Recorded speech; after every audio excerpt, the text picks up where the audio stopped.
Welcome to this conversation with Open-Ended Design. We speak with activists and creators from around the world about design, technology, and culture, unpacking their work, generating new ideas, and exploring their dreams for the future. This week, we speak to London-based Saudi architect, researcher, and lecturer Hussam Dakkak. Hussam is most recently one of the curators of the 2021 Saudi Pavilion at the Venice Architecture Biennale. An architect by training, he graduated from the Architectural Association in London. The AA is still widely regarded as the best architecture school in the world. He's also a historian and archivist, and in his own gentle way, through his work, he is fiercely political. I first met Hussam when I was teaching at the AA, where he founded the AA Jeddah Visiting School, a unique project even by the sometimes freewheeling standards of the school. I was deeply inspired by his work documenting the history and architecture of Makkah, a city sacred to all Muslims and home to the holiest site in Islam, the Kaaba. Hussam sits, as I do, amongst worlds which don't always make sense coming together. I find the contradictions he deals with to be moving and also enlightening, and I hope you enjoy our conversation. So, welcome, Hussam, to this conversation with Open-Ended Design. We are so happy to have you join us. It's been a long time that I've wanted you to come and have a conversation. So, really grateful that you took the time. No, likewise. I mean, obviously, I think I love speaking to you regardless. I think this conversation for me was also a long time coming. And I'm actually glad we waited this long to have Me it because I too. think, I think the timing now works quite well with the work that I've been doing. And yeah, I'm glad we waited, to be honest. Like Yeah, this me build up, I too. think felt natural almost. Well, exactly. Anyway, nothing is natural these Uh, days.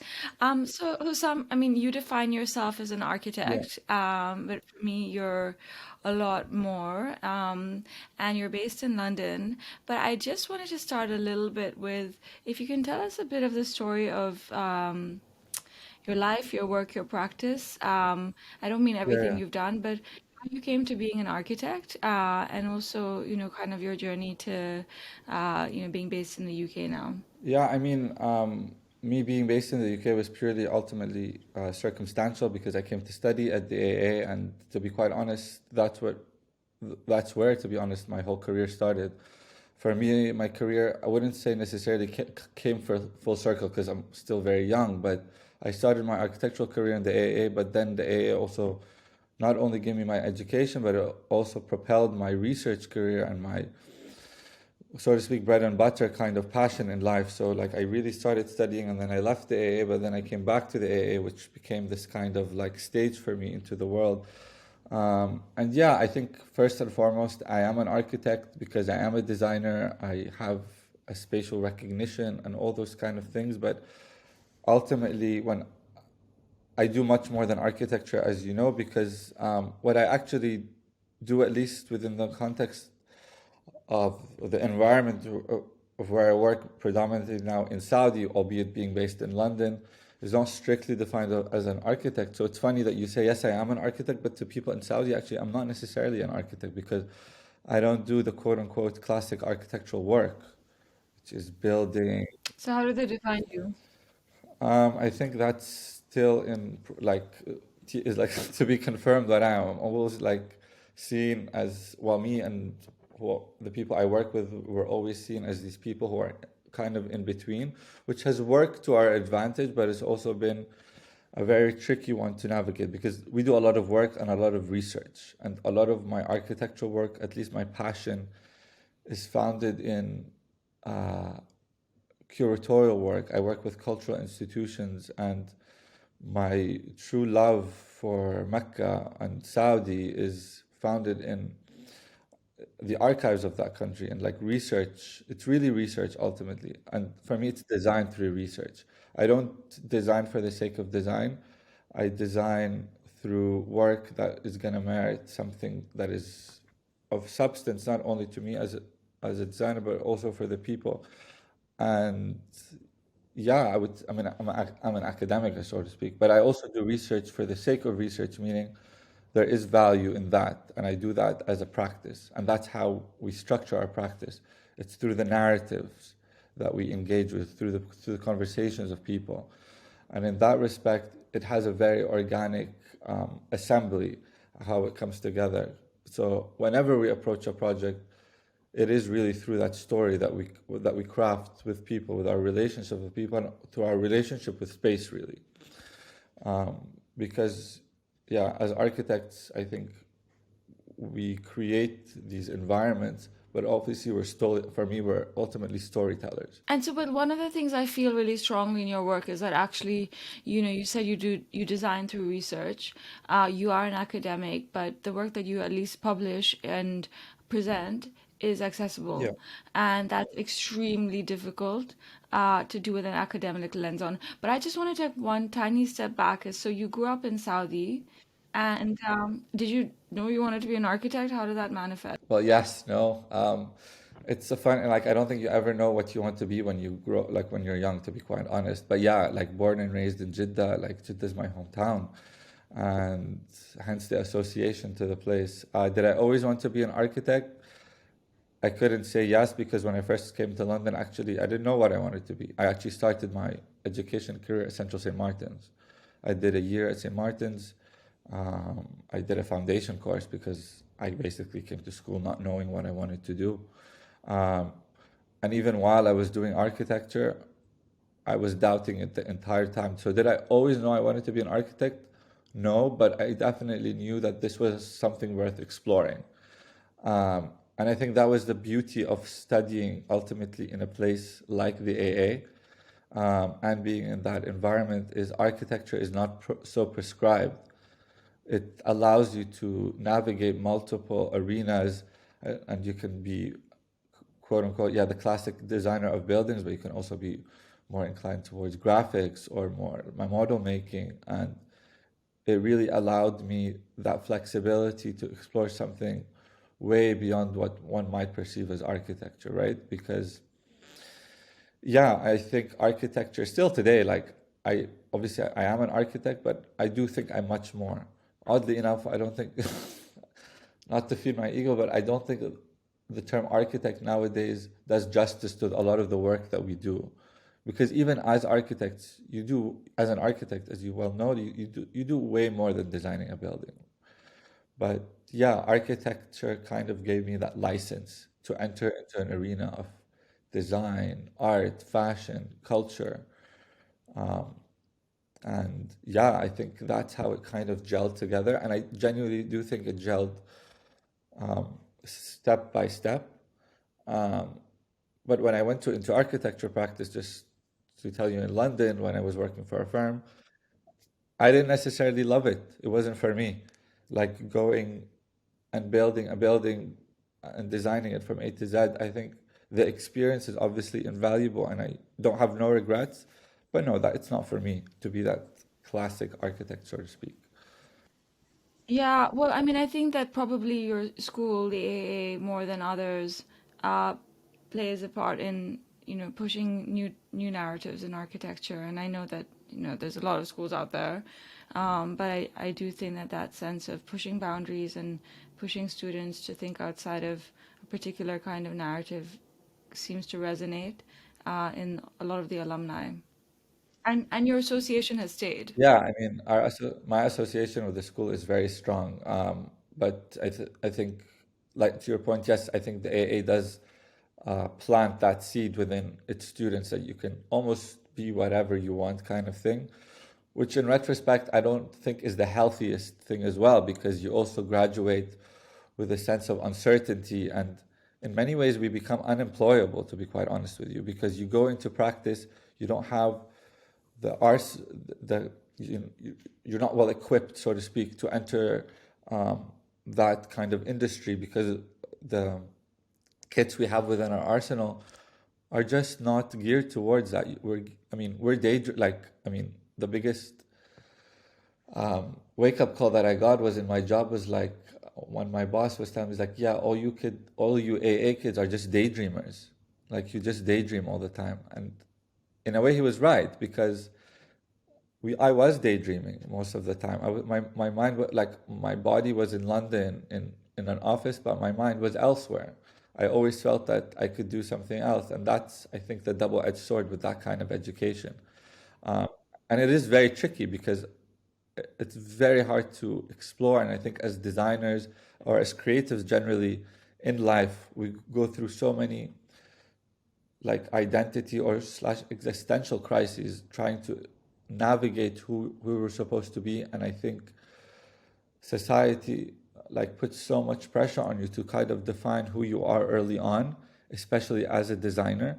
If you want to have it, like if you want to be successful, you have to do it almost in a certain, not necessarily only in a certain way, but also in a certain timeline. And I say that because architecture has a very, it's not, I mean, many industries are very demanding, but it takes a lot of time to build up your name.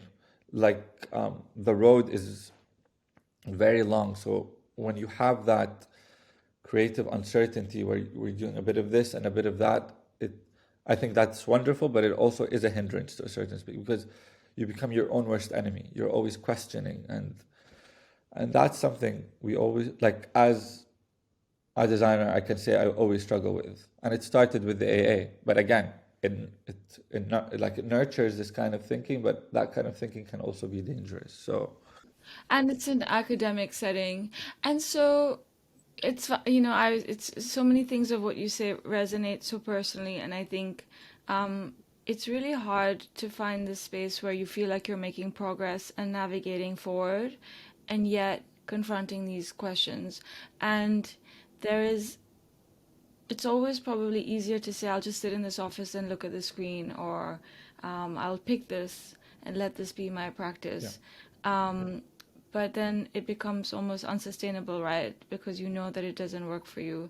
And I think that's where, in general, I mean, there has to be a space, because I think it's important for education to do that. I don't think, universities should just set students down a path, yeah, and force them to conform. But at the same time, I think it's harder down the line, for people like yourself to then say, I have to choose for myself. I choose my yeah, own journey. I collate all of these role models or inspirations. I don't have to be any one of them. And now you're doing that with students. So can you talk a bit about, because I yeah, know you're working with students, and this project that for me is seminal in your work, in your career, and you come to it again and again.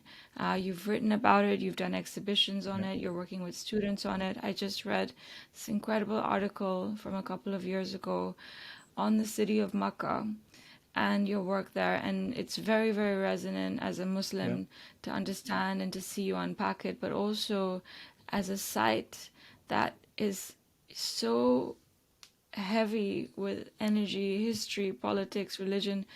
How, I understand yeah. why it is the thing you keep coming back to, but would love for you to Yeah, unpack I that. mean, really, the Mecca work is where it all begins for me as a professional, and oddly enough, not to sound worried, it's also where it's gonna end for me. I feel because I say that because I feel my Mecca work is gonna be my life's work, so to speak, and it is my life's work, as in it's something um, that is really very special to me, and it's something that I'm still coming to sense as to what it is because it's always evolving.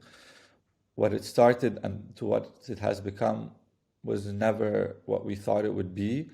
And to take you back, so yeah, my Mecca project really started out of a genuine curiosity to unpack and understand the city.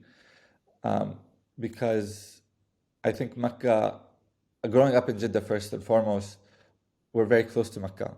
It's a 40-minute drive. So I think proximity and the relationship is important here because I always grew up knowing the city. But when I say knowing the city, I all I have to kind of preface that by saying I only grew up the city by knowing the mosque. My relationship to Mecca was always through the holy mosque. You go into Mecca and then you leave it. So again, towards the end of my journey studying at the AA, I wanted to start to understand Mecca, and it really started in like as casual conversations. It's a city that I think is widely misunderstood, but not for any other reason that we just never bothered to understand it. Even as people living in Saudi, whether you're a resident or just a visitor, your relationship to Mecca is very binary, like it's enter and exit.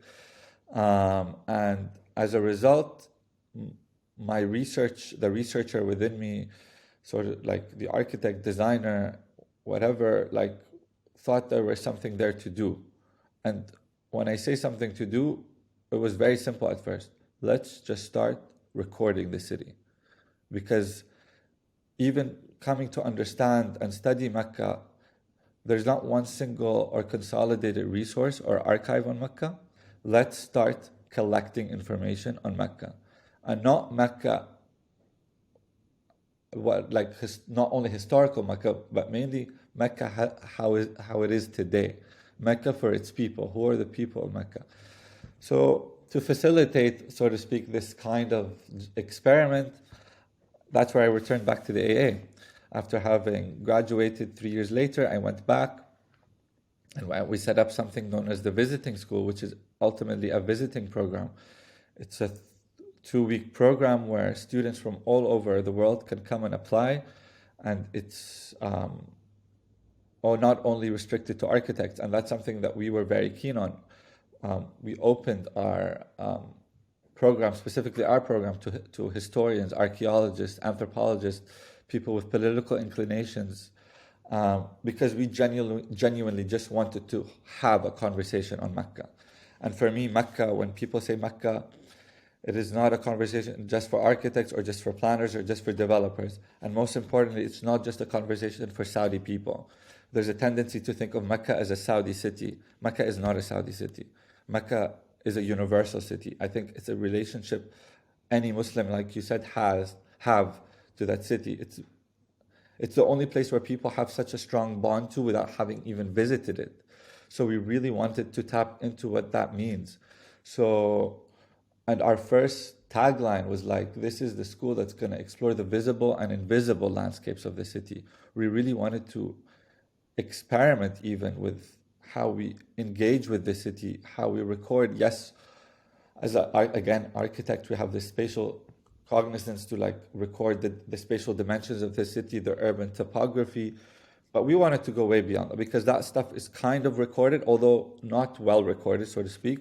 But we wanted to have conversations with the people, to be honest. That's ultimately, and really it becomes like a social recording of people's lives in Mecca and to understand how it functions and how it operates, which we're still learning. So we had our first workshop in 2015, and to be honest, we've had successive workshops since then, and every year the content grows and grows and grows, that we really started to generate what we now have as our archive on Mecca.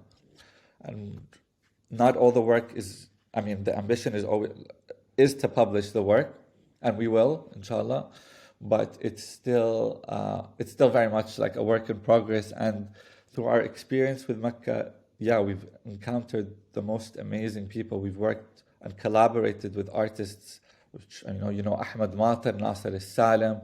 We've also worked with like historians in the city. And can you just say a little bit about just the history of Mecca? Like, what is it that you're recording and archiving, and also how that's being exhibited and displayed and kept? Mecca, its history predates Islam, so it goes back to the days of Sayyidina, Ibrahim. But a lot of the stuff that we're recording as it relates to its history, again, it's not, when we talk about the mosque, we still record the mosque, but the history of the city for us, it's told through the people that have come to live in it, and that's a consequence of the pilgrimage, because people come in from all over the world.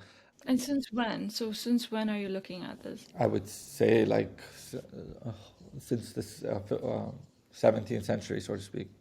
It starts in the 17th century, but and that's mainly because of a lot of the stuff that we can already see in Mecca, but there isn't a fixed period where we started to look, because our research genuinely is evolving. So we started with what we can see in Mecca, but then it started to get deeper and deeper and deeper.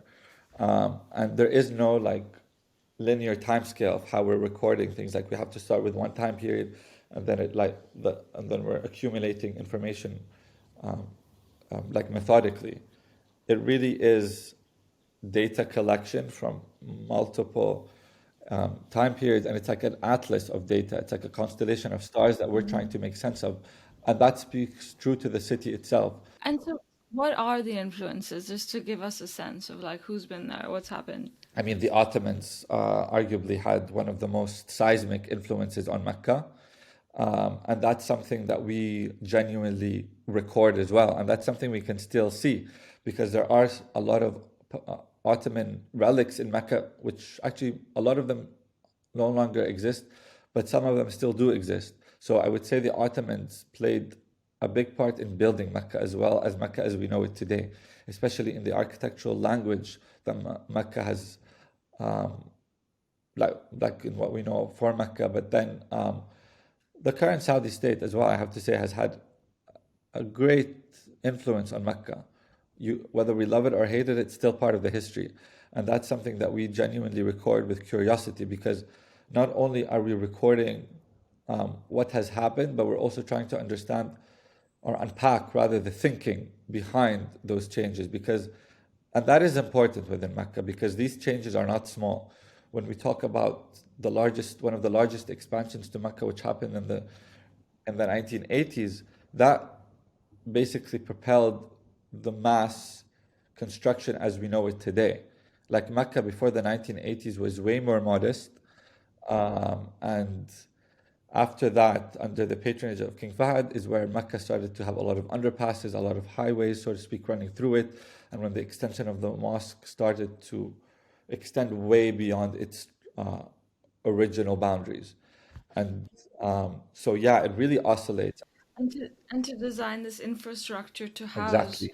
probably a huge more amount of pilgrims. And so, fast forward to the present, you've just got back from Yeah. Venice, from the ending of the architecture Yeah. biennial, and you were one of the designers of the Saudi Pavilion, which I saw, which was fantastic. I think, yeah, the experience of the Venice Biennale is still surreal because I just came back from Venice and we just started like the installing. I mean, the whole exhibition, the whole experience with the Biennale and working on the Saudi Pavilion for us was just so special and obviously so problematic, mainly because we were working through COVID. So it was like the most unnatural experience, but also it felt so good at the same time. And I think the nature of our work in Venice stems to the heart of my work ethos, which is research and the value of research. I think you've been to the Biennale many times. I feel there's two types of exhibitions. Those are maybe I'm overly simplifying it, but the very design exhibitions and the very research-centric exhibitions. And for us, it was always about the research. And I really say that, and I have to emphasize on that because of representing a Saudi pavilion, research and access to archives is the most, I think, special thing that we can present to Saudi Arabia because there is a genuine lack of data recording happening. Our pavilion responded to the overarching theme of the Biennale, which is pose the question of how will we live together? And I think this question became even more pertinent during our experience through COVID of last year, because I think we all face that question of how we're living as human beings. I think this is a question that transcends an architectural biennale. I think this is a question of our times. And in response to how will we live together, for us, we really took our cue quite literally from COVID and from our experience of COVID. And so we decided to explore that through the context of quarantine, a condition that we all became too familiar with last year. And Can I read it? Can yes, I please. read the curator's quote? Because I think it unpacks it. The exhibition traces the history of enclosures, examining how the built environment and urban fabric adapts to accommodate emergency conditions and how the meaning and use of such spaces shift over time. that the Saudi National Pavilion, through the Saudi National Pavilion, we hope to inspire a greater understanding of the tensions between the acts of separation inherent in quarantine and the acts of accommodation required to continue living. So I found it to be very beautiful. It's very hard to engage with an event that's happening in the Yeah. concurrently and to create a space around it. So what was your and so you work with Studio Yeah. Unbound, so that's your Yeah. practice. And who are your, can you tell us a little bit about Studio Unbound and then what you Yeah, did? so I mean, so Studio Bound was commissioned to design and exhibit for Venice based on our work that we do. In Saudi, this is our bread and butter. We've worked with cultural institutions and we continue to do so. And Studio Bound is the design and research practice. It's an experimental lab, so to speak, and we're based between London and Saudi because a lot of our work is in Saudi. And for Venice specifically, we were commissioned to come up with an entirely new body of research that responded to Hashim's brief. And to do that, we worked with two curators, Uzma Rizvi and Mortaza Vali. And because as Studio Bound, we're architects, for us, it was a very interesting pairing to work with Uzma, who actually has no architectural background at all. Uzma is an archaeologist, and Mortaza is an art critic. And so, as a collective, we designed we came up with our exhibition, and then we designed it. So, and Studio Bound's role was really to basically not only design the space, but also to create the content and the research within the space, to generate all the drawings and all the material that is to be presented. And again, for that for me was the biggest challenge, but it was also the biggest opportunity as well, because as much as our exhibition was presenting archival work, the value in our work was also archival generation. We were creating an archive with a lot of the work that we were doing, meaning that we were creating a platform for people to access this information. And something that we always impress upon anyone who comes to visit in this space is, and anyone I suppose who's read the bibliography, is there was no single point of reference for our work. We've had, and this is the biggest problem with Saudi Arabia, there's not one collective archive or one resource that's consolidated, and that was the biggest challenge. Like, we've had to collect information from all over the world, but again, that was the beauty of it. Like, our work on Venice took us from, Can you describe it though? I think it's yeah, hard to understand if you don't describe it. the process of working on Venice. No, the actual experience of going through the pavilion, like what you saw as a visitor. Yeah, of course. I think so. I mean, I would say one thing, that our space which is located in the Arsenale, which is a beautiful structure. Our space is very long. It's like almost like a turbine hall kind of feeling. Not as high, but it's very long. It's circa 35 meters long, and you walk in, and the space is like split into three sections, and each section references one part of the exhibition, and the three designations are the hotel, the islands, and then the home. And those were the three umbrellas through which we explored the concept of quarantine. And each space is supposed to index that association it referred to. The hotel referring to hotels within Saudi Arabia and how they responded to quarantine, but also, most importantly, the civic role hotels play. So you have the marble on the floor, which references one specific hotel in Saudi, which was in the news 2 years ago.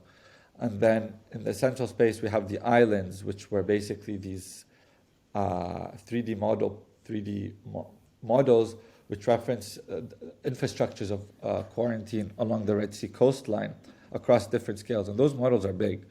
We're talking about, like, they're 2 meters wide by 1 meter and 1 meter deep, and almost 900 mil high. So they were like massive, like you had to walk around them. But they were deliberately massive because the infrastructures that they were exploring were massive. Some of them were along, one of the models was literally the Red Sea coastline. And then the third space, which I suppose is the home space, and was the warmest space in terms of feeling, and it referenced the garden, it referenced this coziness of the home.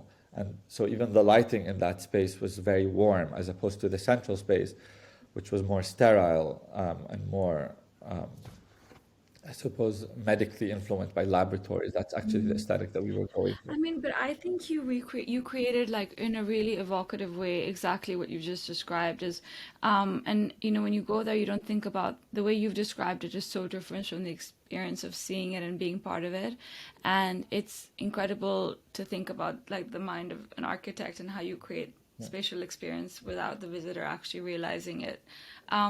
So we had this experience of, you know, being in, you know, kind of confronting the idea of a hotel and shared space. And I think through that, you obviously told so many stories and also sat very seamlessly alongside the rest of the pavilion, which I thought was also quite difficult and quite powerful to do. And I know throughout the course of your career, you have done so many collaborations, and many of them have not been in Saudi, but in other parts of the Middle East. So, you know, I just, you know, as we wrap up, I'm really curious about how you see yourself in your practice going forward. You'll have this kind of center around Mecca, which is so Yeah. beautiful.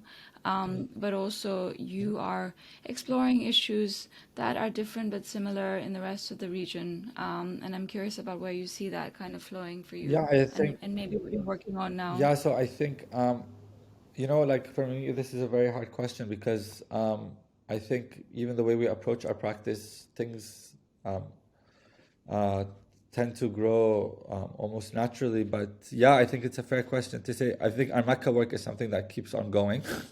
It's always like the common thread that binds everything together. And honestly, it is what allowed us to even do projects like Venice or do other commissions with local institutions within the Gulf region. So we like, if there's one thing that I want to continue is I just want to continue. There's not one specific project I want to do. What I definitely want to continue is how I approach work. Is I want to keep pursuing research-led design, and that's something that I want to continue. If that makes sense. If there's one thing that Studio Bond wants to accomplish is not so much. I mean, yes, we want to build maybe in certain arenas, and we are doing that now. It's slowly coming together. So we have a number of projects in the UNESCO heritage sites in Old Jeddah working on restoration, where we're not only restoring the sites, but we're also crafting the design through the narrative of the space. And for me, that's something we want to continue, are these conversations, because and the types of conversations that are influenced by research, by the social histories of people, and that's something that we want to continue. We just want to keep the momentum going on that. Right, and then also speaking of momentum in not just Saudi but also the Gulf states, there's a huge amount of investment right now in the cultural Yeah. sector, and that's something that I'm assuming is helping your work kind of Yeah, expand. definitely. I think, again, I think we came into the, so to speak, arena at a good time where there's more investment, there's more money, but there's obviously more competition as well. So but again, we've been fortunate enough in that, and this is why I'm in London, by the way. Like a lot of people ask me, why are you still in London? Why are you not back in Saudi? Why are you not in Dubai, where everything is happening there? And it's deliberate in many reasons, and because by being in London, we also have access to a lot of the resources a city like London can afford through its relationship with many institutions locally, but also abroad. And being in London, to be quite honest, allows me the flexibility to do a lot of things with my own work that we wouldn't be able to do back in Saudi, whether it's like having certain conversations with certain people, my point of view, excuse me, is you can do a lot of work for the region by not necessarily being in the region full time, and that's something we want to continue. But what we want to continue most currently is that relationship that we want to engage with between London, between the West, so to speak, and the Gulf. Not for any other reason that I studied in London. The AA is my home, and I have to go back to mentioning the AA because it's really where we also, it's really a place that has allowed us to do all of this exploration. But even like working on the project like the Venice Biennale, like, to be quite honest, would it have been possible if I was just in Saudi? Probably no, because of, I mean, the work itself, because by being in London, you also have access to much more resources. Yeah, and of course, as an architect, you have access to sort of a different, I guess, you know, quality of support. Okay, so Hussam, we have to wrap up, but we ask all of our guests before we sort of end the conversation about if you would have a call to action for anybody listening, or even for yourself, what would that be? Call to action. So what do you mean exactly by that then? Like, I mean, a call to action. I mean, something that would really, that you would want to, a dream for a yeah, future, the idea for how any of us can engage with you or your work. What I was going to say is that your work is so, um, it's focused. You said research so many times. yeah, That is work. That is hours of yeah. time. That's difficult. It's the things that many of us avoid doing. What is the thing that's pulling you? But again, what is the call to action for me with people? Like, my message to people is to genuinely just keep having these conversations that we like, just to talk, to have conversations. I think that's something that we take for granted. And it's really the art of conversation that has inspired the work that we do, because ultimately, through our work, it is all about the conversations we have with people. It's about the dialogue. And for me, it is really about communication. And that is, I, like, it's hard to like define, but especially working in the arena that I work in Saudi, in many ways, I just want people to just keep talking. Like, let's keep having these conversations. Let's just keep an open mind, because without that, I think my work ceases to exist, so to speak, because my work, my archive, whether it's Mecca or whether it's Venice, is really is really a result of the many dialogues that we've had with people. And ultimately, it's about the human connections that you form with people, and that's something that we want to impress upon with our work. It's a human value in all of it. I mean, it's very powerful to be able to take conversation and dialogue and to translate it into stories and infrastructures that are so resonant. So your work is also incredible, and you know I really admire you. But it's been really nice to have this conversation to unpack also Yeah. how you approach your practice. So thank Thank you you. so much, Sahar. I mean, I know I could talk to you for hours about this stuff. Thank you for listening. We welcome you to join and continue the conversation over on our Instagram at openended.design. You can also find us on LinkedIn at Open-Ended Design and our website at www.openended.design.